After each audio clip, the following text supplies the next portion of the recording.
Welcome to Millennium News TV 24/7 Global News Update in English. My name's Todd Goldfinger. Here are today's top headlines. Thank you for being with us. The Justice Department announced Wednesday that it will review the Memphis Police Department policies on use of force, de-escalation policies, and specialized units in response to the fatal beating of Tyree Nichols during an arrest. The review was requested by the city's mayor and police chief. The department said, in a separate effort, it will examine the use of specialized units around the country and produce a guide for police chiefs and mayors on their use, according to the announcement. In quotes, in the wake of Tyree Nichols' tragic death, the Justice Department has heard from police chiefs across the country who are assessing the use of specialized units and, where used, appropriate management, oversight, and accountability for such units, said Associate Attorney General Vanita Gupta. Next news.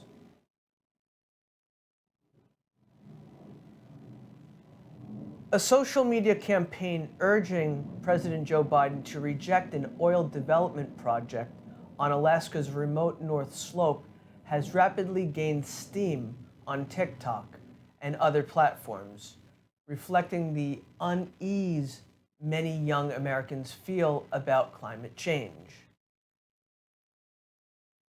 The Stop Willow campaign has garnered more than 50 million views and counting, and was trending in the top 10 topics on TikTok, as users voiced their concerns that President Biden wouldn't stick to his campaign promises to curtail oil drilling.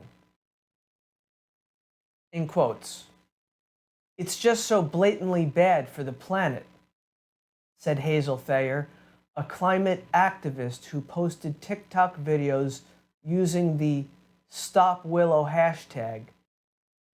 In quotes, with all of the progress that the US government has made on climate change, it now feels like they're turning their backs by allowing Willow to go through, Thayer said. I think a lot of young people are feeling a little bit betrayed by that. End quotes. Next news.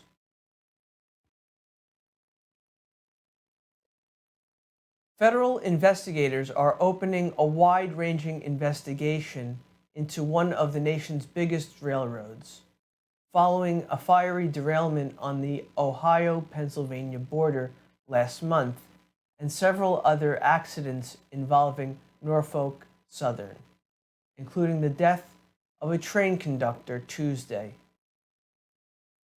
The National Transportation Safety Board said on Tuesday it will begin a broad look at the company's safety culture, the first such investigation within the rail industry since 2014. The board said it has sent investigation teams to look into 5 significant accidents involving Norfolk Southern since December 2021. The agency also urged the company to take immediate action to review and assess its safety practices. Next news.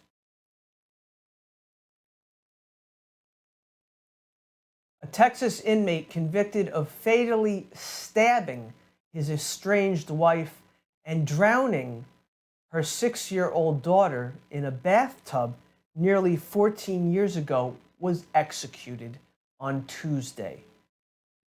Gary Green, 51, received a lethal injection at the state penitentiary in Huntsville.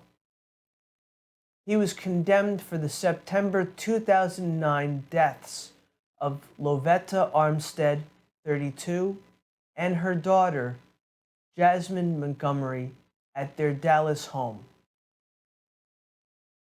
Green's attorneys did not file any appeals seeking to stop the execution.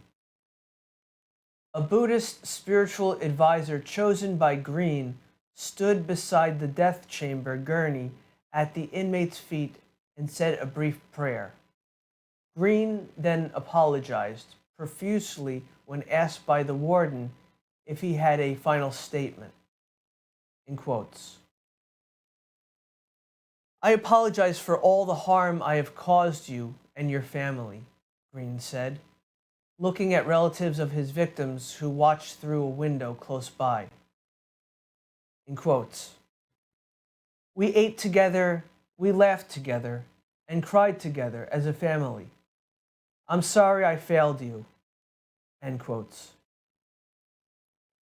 We're going to take a short break from the daily global English news of Millennium News TV 24/7. Please stay with us. Thank you. Millennium TV, bridging communities worldwide. We broadcast diverse international content from Europe, Asia, Africa, and now right here in the USA. Watch us via Roku on your smart TV. Submit your own content to 1530entertainmentllc@gmail.com. Download the Millennium TV app from the App Store to stream our shows anywhere, anytime. Millennium TV. Welcome back to Millennium News TV 24/7 Global News Update. In English, here's the continuation of today's top stories. Thank you so much for being with us. President Joe Biden's support of a Republican resolution to block new District of Columbia crime laws has split members of his own party amid rising concerns about crime in the nation's capital and other cities. The GOP-led disapproval resolution is expected to easily pass the Senate on Wednesday with ample Democratic support. But most House Democrats voted against it last month, arguing, as they have for many years, that the District of Columbia should be able to govern itself.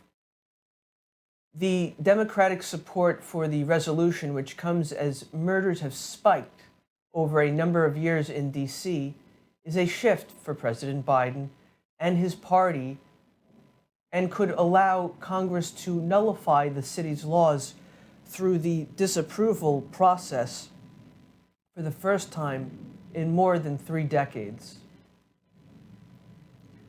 Next news.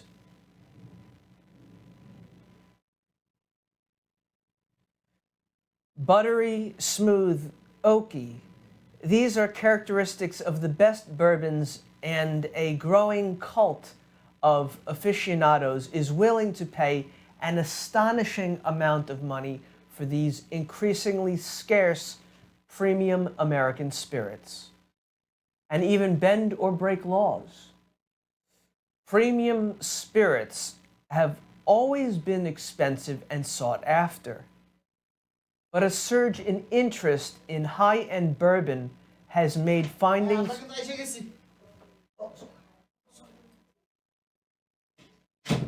premium spirits have always been expensive and sought after, but a surge in interest in high-end bourbon has made finding that elusive bottle even more difficult.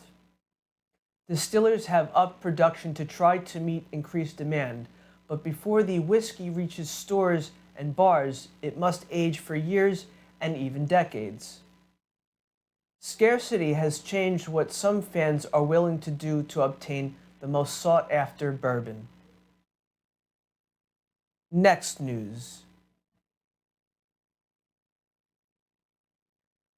3 days after federal agents searched former President Donald Trump's Florida home for classified documents, FBI Director Christopher Wray emailed his workforce urging them to tune out criticism from those who, in quotes, don't know what we know and don't see what we see, end quotes. The work was done by the book. the director wrote in his August 11th email. In quotes, "We don't cut corners. We don't play favorites," end quotes.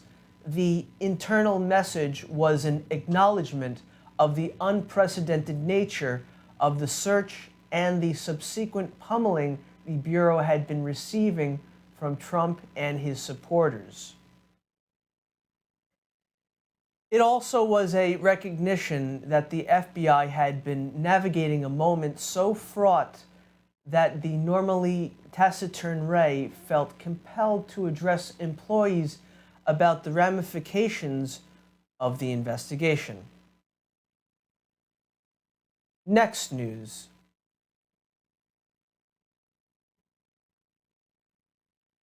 A Northern California school district heard concerns about campus safety Tuesday from students, parents, teachers, and community members in the wake of a fatal stabbing at a high school, a day after the teenage suspect made his first appearance in court.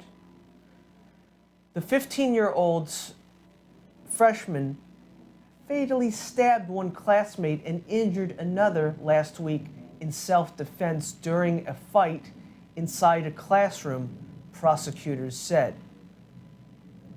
The attack stunned Santa Rosa, a city of about 175,000 residents in wine country, 50 miles, 80 kilometers north of San Francisco. The violence has prompted student protests and increased police presence at the Montgomery High School campus. The school district held a listening session Tuesday evening as detectives continued to investigate what prompted the initial fight. We're going to take a short break from the daily global English news of Millennium News TV 24/7. Please stay with us. Thank you.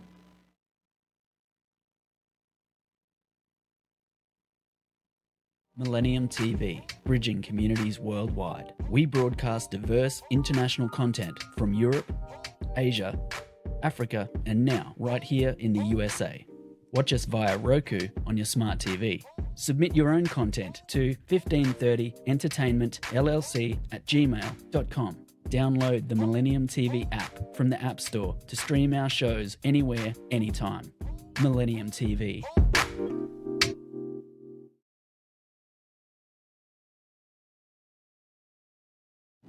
Hello, and welcome back to Millennium News TV 24/7 Global News Update in English. Here's the continuation of today's top stories. Thank you so much for being with us. Lynyrd Skynyrd guitarist Gary Rossington, who died Sunday, made it big when rock and roll was still a defining cultural force on par with today's TikTok trends and superhero movies. The iconic band's last surviving co-founder was also perhaps the last flagpole in a once powerful part of American music, Southern rock. Or at least a rebellious version of it that later became loosely tied to conservative politics and didn't shy away from some of the problematic symbols of the South. In quotes, they're the band that sort of codified a lot of what we think as Southern rock, said Stephen Thomas Illowine, a music critic who writes for AllMusic, Pitchfork, and Rolling Stone magazine. Lynyrd Skynyrd sang about Southern life while playing a form of muscular and gritty blues rock. The music could be raw or bloom into an extended guitar solo, like on their anthem, Freebird. Next news.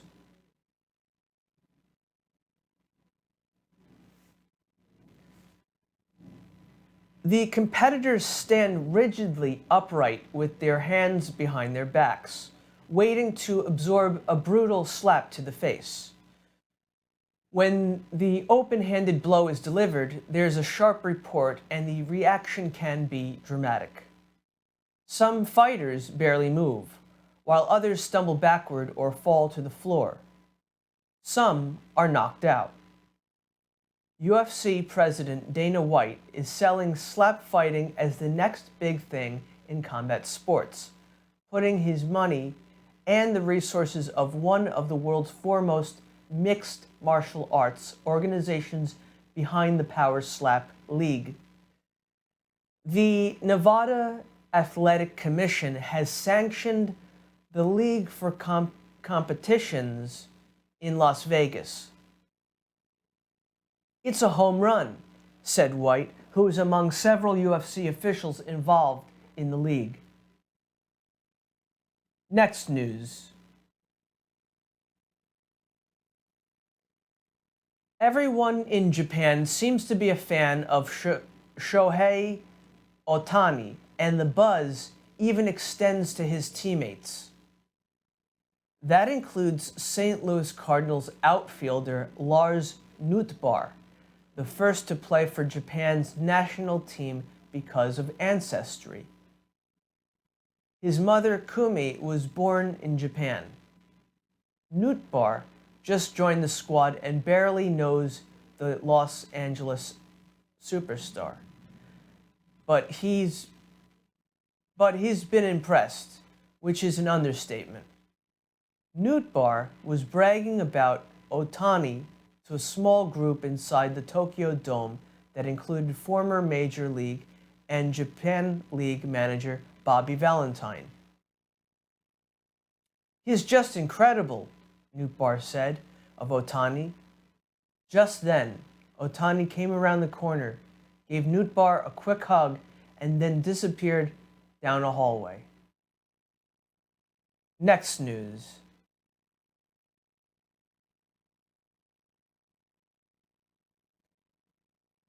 The 20-team World Baseball Classic got underway after a 6-year absence, with the Netherlands defeating Cuba 4-2 in a Group A game in Taiwan to open the tournament. In a late game on Wednesday in Taiwan, Panama defeated the hosts 12-5. Play in Group B begins on Thursday in Tokyo, with South Korea playing Australia and host Japan, led by Angel star Shohei Ohtani, up against China. Play in Groups C and D begins Saturday in Phoenix and Miami. The United States won the last tournament in 2017 and is among the favorites with the Dominican Republic and Japan. Japan has won it twice, 2006 and 2009, and the Dominicans once in 2013. This has been the daily global news update of Millennium News TV 24/7. My name's Todd Goldfinger. Please log in to get the latest news on all of our social networking sites. That means Facebook, Twitter, Instagram, TikTok. On TikTok, we are Millennium News 24. Also, our YouTube channel is News Channel M24. Viewers, now on both network broadcasting, Android and iOS devices, Apple TV, Roku TV, Amazon Fire TV. Also, all smart TV platforms. Please enjoy our entertainment, our latest news, views, and editorials, our Millennium TV apps, Millennium TV USA Android, Millennium News Google, www.millenniumtv24.com. Please stay with Millennium News 24/7. We thank you, and God bless you wherever you are. Peace on earth.